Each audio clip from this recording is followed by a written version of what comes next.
Ibadah pada pagi hari ini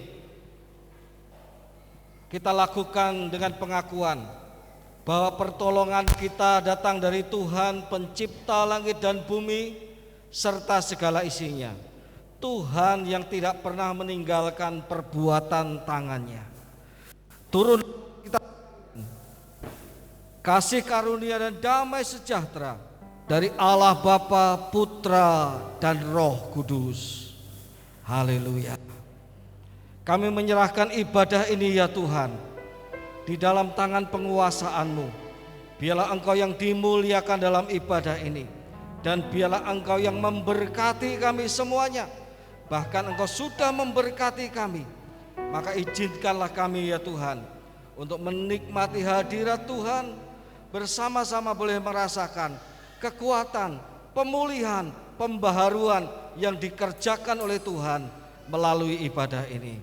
Terima kasih, kami mengucap syukur kepada Tuhan. Kami mulai ibadah ini di dalam nama Tuhan Yesus Kristus. Amin. Selamat beribadah, Tuhan memberkati kita semua. Mari kita memuji Tuhan kita, karena pagi hari ini Roh Kudus akan tercurah di tempat ini. Amin. Haleluya. Semangat ya Bapak Ibu.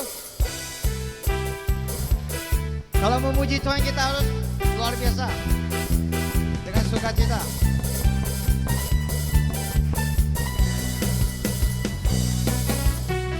Roh Kudus tercurah di tempat ini, urapannya yang ajaib memulihkan umatnya.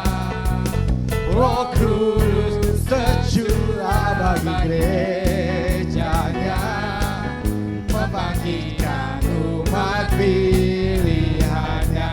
Mari kita sama-sama katakan hari ini. Hari inilah harinya Tuhan, saat pembebasan jiwa. Belenggu dosa dipatahkan, mari bersorak bagi Dia. Sama-sama katakan. Baru tercurah penuhi umatnya dengan sukacita. Minyak baru tercurah urapi umatnya, nyata kuasanya. Semangat ya Bapak Ibu. Kalau kita memuji Tuhan kita harus semangat. Mari kita bertepuk tangan, jangan malu-malu. Katakan, Roh Kudus tercurah di tempat ini, urapannya yang ajaib memulihkan umatnya. Katakan, Roh Kudus, Roh Kudus tercurah bagi gerejanya, membangkitkan umat pilihannya. Mari sama-sama katakan, hari ini adalah harinya Tuhan. Hari inilah harinya Tuhan, saat pembebasan jiwa. Belenggu dosa dipatahkan, mari bersorak bagi Dia. Anggur baru tercurah penuhi umatnya dengan sukacita. Minyak baru tercurah urapi umatnya, nyata kuasanya. Angkatlah suaramu.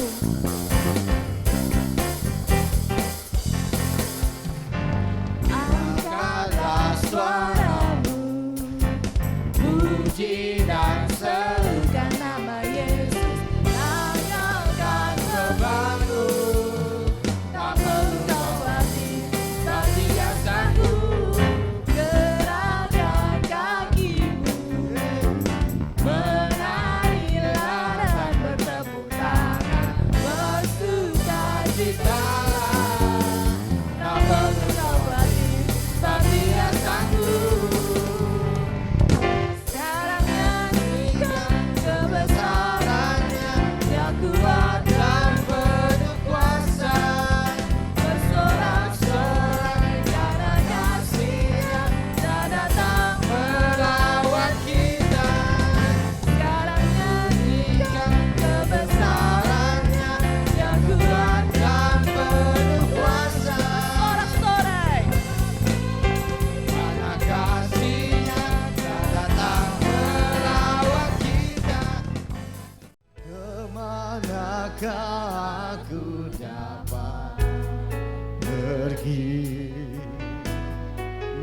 menjauhi rohmu yang suci, kau sahabat.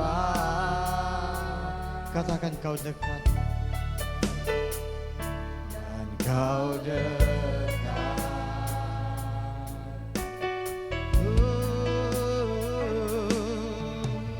Bahkan seluruh pengabdianku tak bisa membalas kesetiaanmu, sungguh mulia. Katakan berharga dan berharga. Sama-sama katakan. Besar pengorbananmu bagi, sungguh pengorbananmu yang begitu besar Tuhan, terlalu dalam untuk kami Tuhan. Oh Tuhan Yesus, Engkau lihat anak-anakmu yang hadir pagi hari ini Tuhan, yang memuji, memuliakan nama Tuhan. Sungguh indah yang kau pikirkan tentangku, tak terselami bagiku. Sungguh indah. Mari jemaat Tuhan, saya undang bangkit berdiri, kita memuji Tuhan kita. Sungguh besar pengorbananmu bagiku. Apapun masalah Anda Bapak Ibu, serahkanlah masalahmu, letakkanlah di kaki Tuhan. Karena Tuhan tidak pernah meninggalkan kita. Tuhan selalu mendengar seruan kita. Sungguh kita bersyukur Tuhan, kita masih diberi kesempatan pagi hari ini kita boleh hadir di tempat ini. Bukan karena kuat dan gagah kita Tuhan, begitu mengasihi kita Tuhan kita.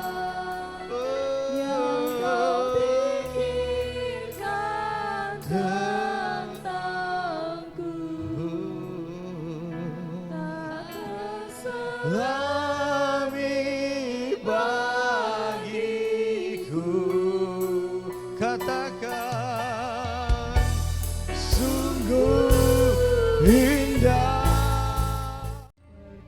Biru saya haus, rindu aliran sungaimu.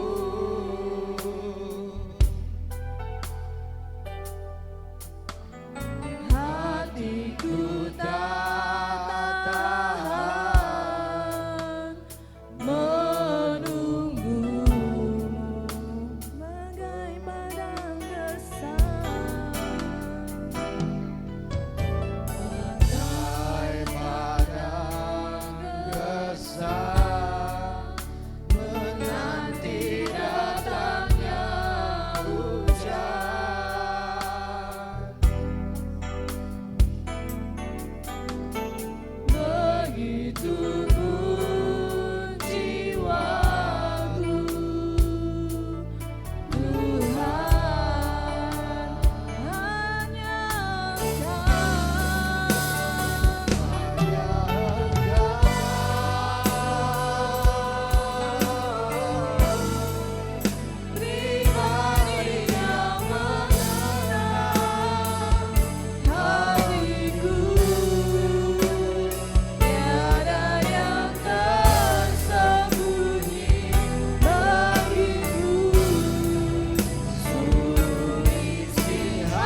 Pujian ini Tuhan sungguh menjadi kerinduan hati kami. Suatu saat nanti kami akan berjumpa dengan Tuhan muka dengan muka, hidup bersama dengan Tuhan selama-lamanya dalam dekapan kasih Bapa. Kami percaya Tuhan. Namun kami menyadari bahwa saat ini kami masih hidup di dalam dunia ini Tuhan. Kami masih ada tugas dan tanggung jawab di hadapan Tuhan, yaitu untuk menyampaikan kabar baik Injil kepada setiap orang yang hidupnya masih di luar Tuhan, yang hidupnya tersesat, hidupnya terhilang Tuhan. Waktu di depan kami milik Tuhan. Roh Kudus menolong kami semua saat kami mendengar firman-Mu. Tuhan berbicara kepada kami Tuhan. Menyatakan isi hati-Mu, menyatakan pikiran-Mu bagi kami, dan kehendak-Mu bagi kami Tuhan. Terima kasih Bapa. Terpujilah Engkau Tuhan kekal selama-lamanya. Dalam nama Tuhan Yesus kami berdoa, kami mengucap syukur. Haleluya. Amin. Bapak Ibu yang dikasihi Tuhan, hari-hari ini kita semua tentu mendengar kabar yang ya mungkin kabar buruk ya. Situasi dunia, situasi sekeliling kita, dan tentu pergumulan Bapak Ibu sekalian, bahwa sesungguhnya firman Tuhan sedang digenapi menuju kepada penggenapan firman Tuhan. Dunia di mana kita tinggal bukan lebih baik. Itu firman Tuhan berkata seperti itu. Ya. Kabar buruk yang kita dengar tentang keadaan dan dunia ini. Tapi pagi hari ini saya ingin menyampaikan sekolah, ada kabar buruk tetapi ada kabar baik. Apa itu kabar baiknya? Mari kita akan sama-sama kembali merenungkan firman Tuhan dalam waktu 30 menit bersama-sama, saudaraku. Nah, Bapak Ibu yang kasih Tuhan, saya akan mengajak Bapak Ibu sekalian membuka firman Tuhan yang terambil di dalam Roma pasal 1 ayat 14 sampai dengan 17. Tema firman Tuhan pagi hari ini saya beri tema berhutang Injil. Ya. Mengapa Paulus mengatakan berhutang Injil? Apa sih Injil itu, saudara? Bulan ini dicanangkan sebagai bulan misi sebenarnya. Ya. Tapi ini bulan ini untuk membantu kita, untuk mengingatkan kepada kita bahwa gereja punya tugas pekabaran Injil, bahwa gereja lahir dari misi. Ya. Tentu bukan hanya bulan ini, saudara. Kita selalu mengingat misi penginjilan. Setiap hari di pikiran kita adalah jiwa-jiwa. Tapi bulan misi digunakan atau ada untuk mengingatkan setiap kita bahwa gereja lahir dari misi, bahwa gereja ada juga untuk misi. Ya, kita Bapak sekalian ya. Saya bacakan firman Tuhan di dalam Roma pasal 1 14 sampai 17. Demikian firman Tuhan. Aku berhutang baik kepada orang Yunani maupun kepada orang bukan Yunani. Saudara, orang Indonesia sukunya macam-macam, ya. Baik kepada yang orang terpelajar maupun kepada orang yang tidak terpelajar. Orang berpendidikan tinggi, orang menengah, orang yang mungkin tidak punya pendidikan. Mungkin kata dunia bodoh, ya, tolol bisa jadi. Ya. Itulah sebabnya aku ingin untuk memberitakan Injil kepada kamu juga yang diam di Roma. Ayat 16. Sebab aku mempunyai keyakinan yang kokoh, yang kuat dalam Injil. Karena Injil adalah kekuatan Allah, kuasa Tuhan, powernya Tuhan. Yang apa saudaraku? Yang menyelamatkan setiap orang yang percaya. Pertama-tama orang Yahudi, tetapi juga orang Yunani. Sebab di dalamnya nyata kebenaran Allah yang bertolak dari iman dan memimpin kepada iman, seperti ada tertulis, orang benar akan hidup oleh iman. Demikian jauh pembacaan firman Tuhan pagi hari ini. Kembali kepada tema, beritakanlah Injil. Saudaraku yang dikasihi Tuhan, ada dua pria telah bersama-sama sejak kecil. Pria yang satu Kristen, yang lainnya bukan. Pria yang kedua yang bukan Kristen ini, singkat cerita dia akan pergi jauh. Ya. Orang Kristen itu yang pertama ini terdorong hatinya untuk berbicara tentang Injil. Terdorong hatinya untuk berbicara tentang kasih Kristus. Nah, perjalanan dia berpikir di hatinya nantilah, ya, saat di dermaga saya akan bersaksi, menceritakan tentang kasih Kristus. Kemudian mereka bersama-sama naik kapal untuk mengucapkan say goodbye, selamat tinggal kepada kawannya. Tetapi setelah di kapal, rupanya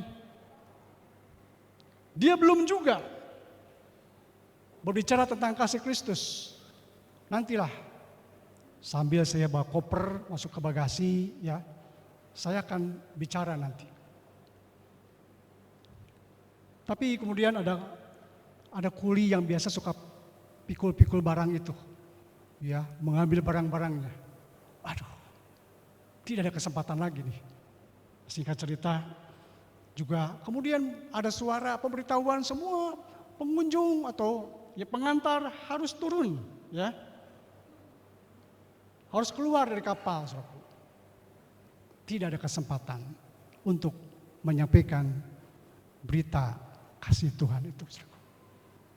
Singkat cerita, 2 bulan kemudian dia mendengar kawannya telah meninggal. Bapak Ibu yang dikasihi Tuhan, kadang kita terlambat ketika Tuhan berbicara kepada kita untuk mendoakan orang itu, untuk menyampaikan kabar baik, menyampaikan kasih Kristus. Terlambat sudah, saudaraku. Bapak Ibu dan saya mungkin mengalami seperti itu. Aduh Tuhan, kenapa saya nggak sampaikan ya? Kenapa suka lambat-lambat, saudaraku? Tapi sudah terlambat semuanya, saudaraku. Bapak Ibu yang dikasihi Tuhan, mari hari ini kita belajar dari Paulus mengingatkan. Sampai dia berkata, aku berhutang jiwa, aku berhutang Injil. Paulus luar biasa. Memang ayat ini adalah, kalau kita melihat ayat sebelumnya, itu memang mengungkapkan keinginan Paulus, ya, mengungkapkan keinginan hatinya untuk mengunjungi jemaat yang ada di kota Roma. Surat ini ditulis oleh Paulus, ya, untuk mendorong orang-orang di Roma, karena dia akan berangkat ke Spanyol untuk memberitakan Injil. Dia minta dukungan, dia minta support, ya, supaya perjalanannya berhasil, supaya perjalanannya dicukupkan oleh Tuhan. Jadi ayat ini sebetulnya alasannya. Sehingga dia mengatakan, aduh aku berhutang Injil, aku berhutang kabar baik kepada orang di Roma. Karena itulah saya mau ke sana, saya mau berangkat ke sana menyampaikan kabar baik itu, saudara. Dan Paulus memang memiliki hati mengasihi jiwa-jiwa. Lebih dari itu, Paulus bahkan sampai menyebutkan bahwa dirinya berhutang kalau tidak segera memberitakan Injil. Saya ingat masa lalu saya hidup dalam gelap, artinya jauh dari Tuhan. Saya ingat Tuhan sembuhkan saya sebelum terlambat, saudara. Ya. Dan saya disembuhkan Tuhan. Kita disembuhkan oleh Tuhan. Kita ditolong oleh Tuhan. Tentu Tuhan punya maksud supaya kita melayani, saudara. Saya tidak tahu bagaimana pergumulan Bapak Ibu sekalian ketika pertama kali berjumpa dengan Tuhan. Hidup saudara dan saya diubahkan oleh Tuhan. Tapi itu baru pertama, itu baru awal. Untuk kita mengiring Yesus. Itu baru awal Bapak Ibu bertobat, dibaptis, selamatkan, yes.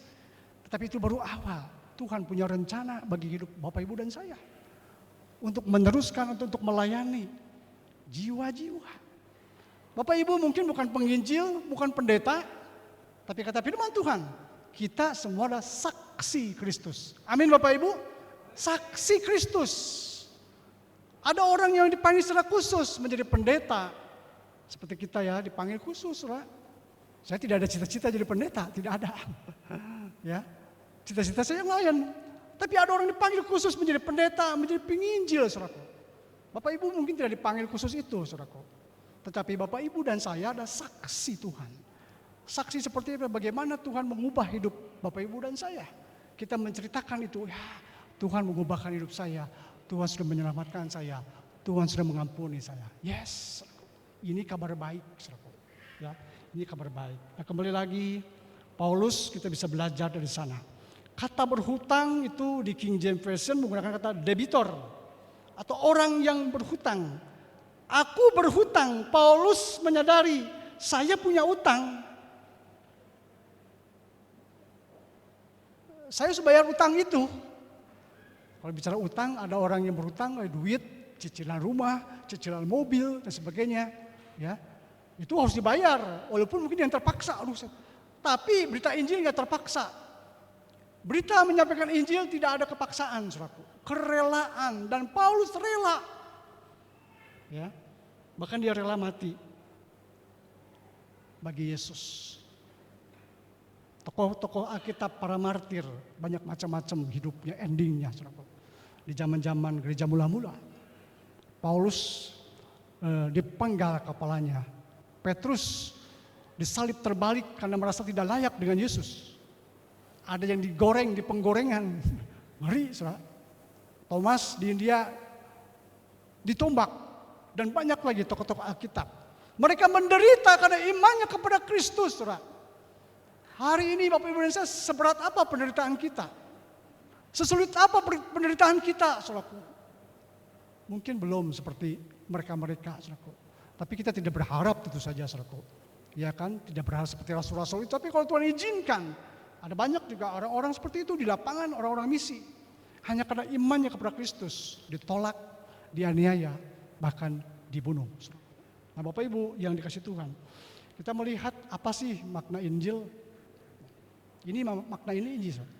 Makna Injil adalah ini sebetulnya simple. 1 Korintus pasal 15, 3 dan 4 itu arti Injil, itu makna Injil. Sebab yang sangat penting telah kusampaikan kepadamu, yaitu apa yang telah kuterima sendiri, ialah bahwa Kristus telah mati karena dosa-dosa kita.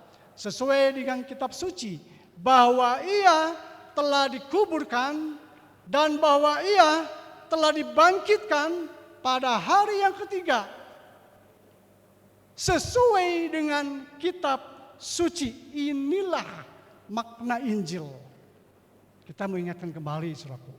Kita semua sudah tahu, sejak kecil mungkin ada yang sudah jadi Kristen, saudara. Ya, mungkin tidak asing lagi mendengar Injil ini, saudaraku. Ada yang mungkin di pertengahannya baru bertobat, ya. Atau ada yang mungkin baru hari ini bertobat, artinya mempercayai Yesus. Inilah makna Injil. Inilah arti Injil. Apa arti Injil dan makna Injil? Berita bahwa Kristus telah mati karena dosa-dosa Bapak Ibu dan saya. Berita kematian Kristus. Berita tentang kebangkitannya bagi keselamatan jiwa-jiwa yang terhilang. Keselamatan jiwa-jiwa yang tersesat, keselamatan jiwa-jiwa yang belum percaya. Pertanyaannya, mengapa harus Injil? Apakah ada cara lain manusia diselamatkan? Apakah ada jalan lain manusia bisa diselamatkan? Apakah ada keselamatan di luar Injil, saudara? Saya pernah menggumuli ini ketika saya memutus sebelum sekolah kitab, saudara. Lingkungan saya, lingkungan masa kecil saya. Ada masjid, ada wihara, ada gereja. Masa kecil saya seperti itu. Bahkan saya bisa masuk ke wihara, nggak masalah. Saya melihat sembayang, ya, saya masuk. Ya. Kemudian saya masuk juga ke masjid. Karena anak Pak Haji itu teman-teman saya. Bahkan saya tidur di rumah Pak Haji, tidak ada masalah. Ya. Dalam pergumulan itu saya mencari kebenaran itu, saudaraku. Di mana ya? Siapa sih? Bagaimana kebenaran itu, saudaraku? Bergumul dengan kebenaran itu, saudaraku. Panjang waktunya, saudaraku. Sampai ketika Tuhan izinkan saya sakit itulah, saya menemukan kebenaran itu, saudaraku. Saya pernah saksikan sedikit. Ketika Tuhan izinkan saya sakit, itu antara hidup dan mati saya di sana, saudaraku. Di kamar ketika saya terbaring sakit, kurang lebih 3 bulan saya sakit, saudaraku. Itu di pojok rumah, seperti ada makhluk yang besar sekali, hitam warnanya, saudara. Kayaknya dia siap untuk mencabut atau siap membuat saya mati, saudara.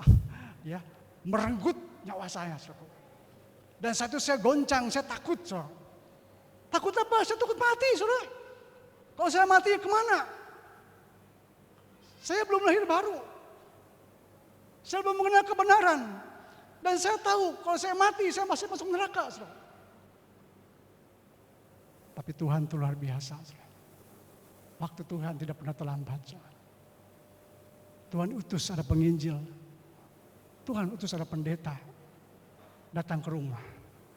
Dan dia berkata, jika diberi kesempatan untuk minta sama Tuhan, minta apa katanya?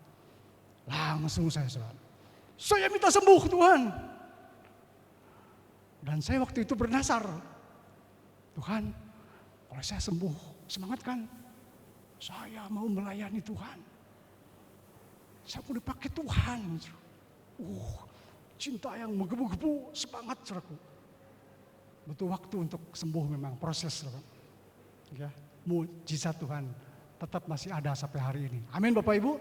Ada yang langsung sembuh, ada butuh waktu, itu semua urusan Tuhan saudara. Dan Tuhan sembuhkan saya. Dan Nasar itu dikejar sama Tuhan, dicari-cari, dikejar. Saya sempat juga bimbang, benar Tuhan, saya mau jadi pendeta, saya mau jadi penginjil. Enggak tuh kayaknya. Wah, berdoa bergumul lagi, saudara. Ya, bergumul lagi, saudara. Sempatlah bimbang lagi. Padahal sudah disembuhkan sama Tuhan. Mana janjimu, katanya. Mana nasarmu?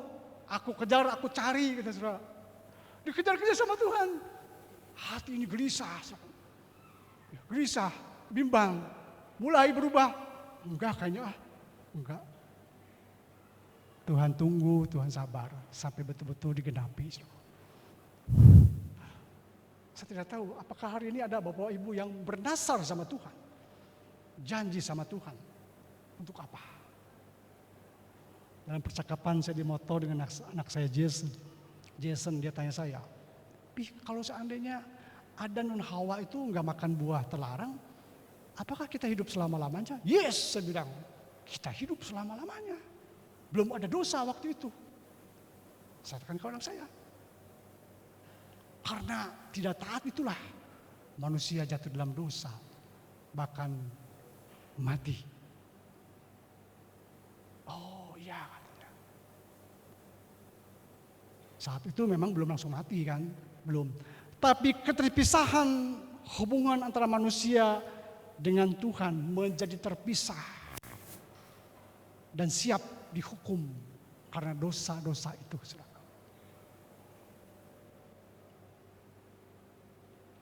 Saya mendoakan anak saya, saudara. Ya, anak yang pertama mungkin enggak kayaknya, tapi kita juga nggak tahu juga lah. Ya, apakah ada panggilan atau enggak?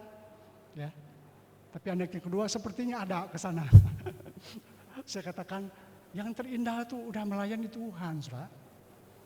Hidup yang terindah adalah kita melayani Tuhan. Amin, Bapak Ibu. Ya memang nggak semua dipanggil ya, tapi kalau punya panggilan khusus seperti itu, kita doakan, saudara. Ya kan, kita doakan, saudara. Nah Bapak Ibu yang dikasih Tuhan, mengapa harus Injil? Ini tentu seringkali menjadi perdebatan, saudara. Ya, kita di lingkungan berbagai macam agama yang berbeda. Di Amerika, saudara, ya, di kalangan yang mengaku Kristen, ya, tentu saja ada agama yang lain juga.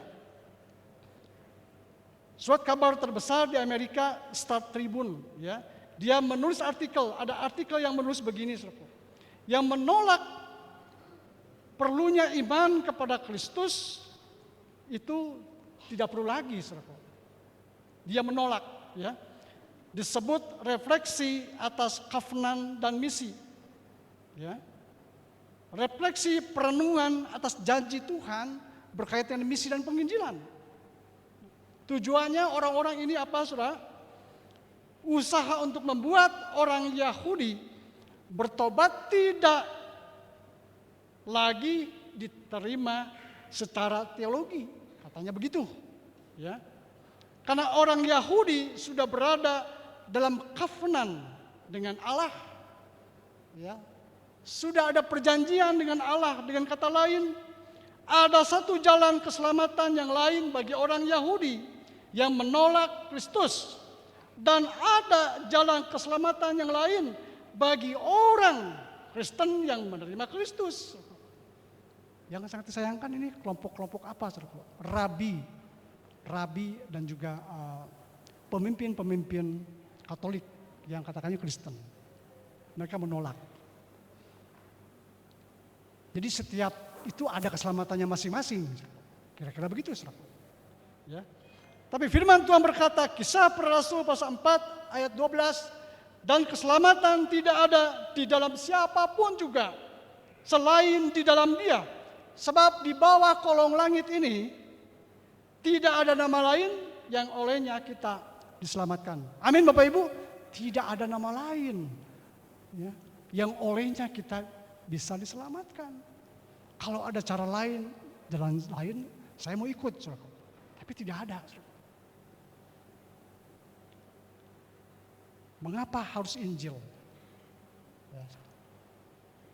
Injil terjemahan dari Evangelion, yaitu kabar baik. Ada kabar buruk, kabar buruknya apa?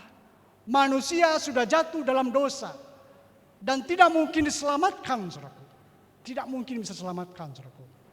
Apa itu dosa? Dosa dari kata hamartia, yang berarti melenceng dari target, melenceng dari sasaran, saudaraku. Itu hamartia, itu dosa. Ketika Tuhan merancang manusia, semua baik. Tapi ternyata meleset seolah gitu. Ibarat seorang pemanah, saudara, dia akan memanah untuk mencapai titik di tengah, pas ketika dia memanah, saudara. Ya, tapi panah itu tidak mencapai titik di tengah. Mungkin melenceng 1 meter, berapa senti, itu hamartia. Hampir mungkin mencapai titik di tengah, berapa mili, itu hamartia. Melenceng, tidak mencapai sasaran. Nah, Bapak Ibu yang dikasih Tuhan, Roma pasal 3 ayat 23 berkata, karena semua orang telah berbuat dosa dan telah kehilangan kemuliaan Allah. Kabar buruk ini, saudara, kabar buruknya itu, saudara. Semua orang, Bapak Ibu dan saya, sudah berada dalam hukuman dosa. Roma 6 ayat 3 berkata, sebab upah dosa ialah apa, saudara? Maut. Bukan hanya bicara kematian jasmani, saudara, tapi keterpisahan dengan Tuhan penciptanya untuk selama-lamanya, saudara. Kabar buruk, kabar mengerikan, kabar yang membuat menderita selama-lamanya. Mengapa harus Injil? Yang pertama, Injil akan menyingkapkan dosa. Gak enak, saudara, bicara dosa tuh gak enak, saudara. Tapi kenyataannya memang seperti itu. Mengapa harus Injil? Yang pertama, Injil akan menyingkapkan dosa. Dikatakan Injil Yohanes pasal 16 ayat 8. Ya, dikatakan sana ya. Apa? Dan kalau ia tidak datang Roh Kudus yang diutus Tuhan. Kalau Roh Kudus tidak datang, kalau Roh Kudus datang, ia akan apa, saudara? Menginsapkan, mentobatkan, menyadarkan, ya, dunia akan apa? Dosa. kebenaran, dan penghakiman. Jelas. Jadi pertanyaan, mengapa harus Injil? Ini yang pertama. Injil menyingkapkan, ya, menghisapkan orang manusia berdosa. Bapak Ibu yang dikasih Tuhan, jangan lupa peranan Roh Kudus dalam penginjilan. Kadang-kadang mungkin kita sulit untuk menyampaikan kabar baik Injil. Tidak apa-apa, saudaraku. Doakan, libatkan Roh Kudus, tunggu waktunya Tuhan. Kita mungkin belum siap menyampaikan kabar baik, ya, tapi kita bisa dengan sederhana kita bersaksi. Itu, saudara. Bagaimana Yesus menyembuhkan saya, bagaimana Yesus mengubah hidup saya. Kita bisa bersaksi, saudara. Itu sebenarnya, ya. Mengisapkan akan dosa, menyingkapkan akan kebenaran, menyingkapkan akan penghakiman. Suatu saat kita semua akan menghadapi tahta pengadilan Kristus. Itu, saudara. Tetapi kabar baik, kita bersyukur Bapak, Ibu, dan saya sudah mendapatkan, memperoleh jaminan keselamatan itu. Tidak ada perlu khawatirkan lagi dengan dunia ini, dengan segala masalahnya. Tidak ada, saudaraku. Bahkan Injil adalah kabar baik terbaik di sepanjang zaman. Amin, saudara. Kabar baik, saudara, di sepanjang zaman, saudara.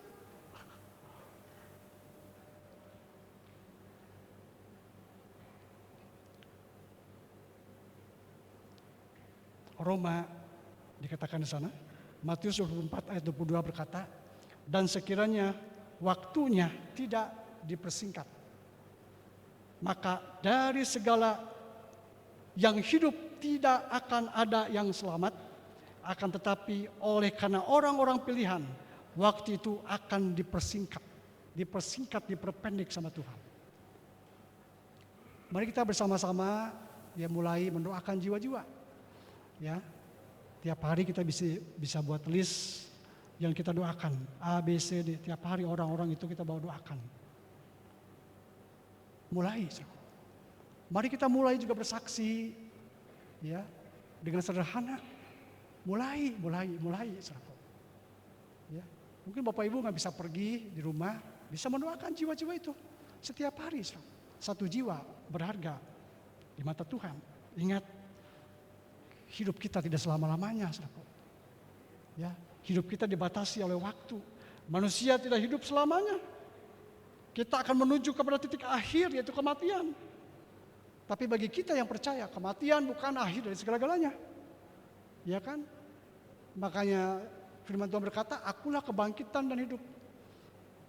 Akulah kebangkitan dan hidup. Barang siapa dia mati, tapi dia akan hidup. Kira-kira gitu, saudara. Nah, Bapak Ibu yang Tuhan, mari kita lanjut ya. Yang kedua, Injil menyingkapkan keajaiban kasih Tuhan. Jadi yang pertama, Injil menyingkapkan dosa manusia. Yang kedua, Injil menyingkapkan kasih Tuhan yang luar biasa bagi kita, saudara. Kalau itu berkata Yohanes pasal 3, dikatakan sana ayat 16, karena begitu besar kasih Allah akan dunia ini, sehingga ia telah mengaruniakan anak yang tunggal, supaya barang siapa yang percaya kepadanya tidak binasa, melainkan beroleh hidup yang kekal. Ini adalah getaran hati Tuhan, saudara.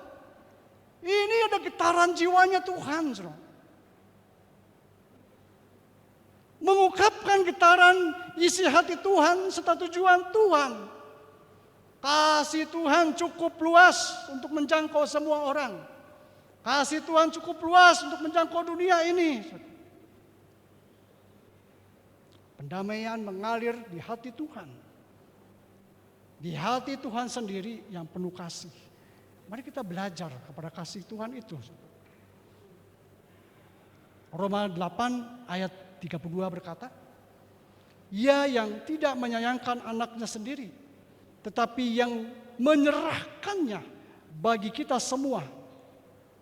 Bagaimana mungkin ia tidak mengaruniakan segala sesuatu kepada kita bersama dengan dia. 1 Yohanes pasal 4 ayat 10 berkata, inilah kasih itu, Bukan kita yang telah mengasihi Allah, tetapi Allah yang telah mengasihi kita dan yang telah mengutus anaknya sebagai pendamaian bagi dosa-dosa kita. Kasih dari surga, kasih yang berbeda, kasih yang bukan dari dunia ini, kasih yang tidak berubah, yaitu kasih Kristus. Kata-kata binasa ya bukan hanya kata binasa begitu saja, saudara. Tapi kata ini tidak menunjuk kepada kematian jasmani, tetapi kepada hukuman yang kekal, hukuman yang mengerikan. Bagaimana mungkin orang terus berbuat dosa tidak pernah bertobat? Mengerikan sekali, saudara. Ya. Kekal bukan saja mengacu kepada keabadian, ya, tetapi juga kepada kualitas kehidupan ini, suatu jenis kehidupan ilahi, kehidupan yang membebaskan kita dari kuasa dosa dan iblis, serta meniadakan yang duniawi di dalam diri kita, supaya Bapak, Ibu, dan saya, kita semua mengenal Allah. Oh, ini ternyata amazing grace, keajaiban kasih Tuhan. Seperti apa keajaiban kasih Tuhan? Dia yang terhormat rela menjadi pelayan hamba. Dia yang termulia rela menjadi terhina. Dia sang maha tinggi rela merendah. Semua dia lakukan karena kasihnya kepada si pendosa. Tujuannya supaya si pendosa memperoleh hidup yang kekal. Tentu Bapak, Ibu, dan saya tidak ingin menyia-nyiakan ini, saudara. Bapak, Ibu, dan saya sudah percaya Yesus. Tapi bagaimana dengan yang lain? Di keluarga saudara, karyawan saudara, pimpinan saudara, teman saudara, tetangga saudara, banyak pekerjaan Tuhan luas dan besar. Tapi paling tidak kita mulai mendoakan. Satu jiwa aja dulu, saudara. Satu jiwa aja. Tunggu nanti Tuhan bekerja di sana. Pasti, saudara. Amin, saudara. Tunggu Tuhan bekerja di sana, saudara. Yang terakhir ini, setiap orang percaya berutang Injil seperti Paulus. Dasarnya apa? Saya mengasihi jiwa-jiwa. Adakah kasih itu? Jiwa yang tersesat. Yang kedua, kerelaan hati. Tidak ada yang terpaksa. Kerelaan hati, saudara, untuk menyampaikan berita ini pada kita mau taat sama Tuhan. Kita mau dipakai Tuhan. Terakhir, Injil kabar baik terbaik di sepanjang zaman. Ya, terakhir di sana dikatakan, dan Injil kerajaan ini akan diberitakan di seluruh dunia, menjadi kesukaan bagi semua bangsa. Sesudah itu, barulah tiba kesudahannya. Jadi Injil harus diberitakan dulu. Sekarang media sosial kan luar biasa, bisa menyentuh masuk ke desa-desa, kampung-kampung, pelosok-pelosok. Banyak orang sudah mendengar Injil itu, saudara. Pasti, saudara. Lewat media sosial. Tuhan pakai media sosial, saudara. Tuhan pakai apapun juga. Injil masuk, saudara. Tibalah kesudahannya.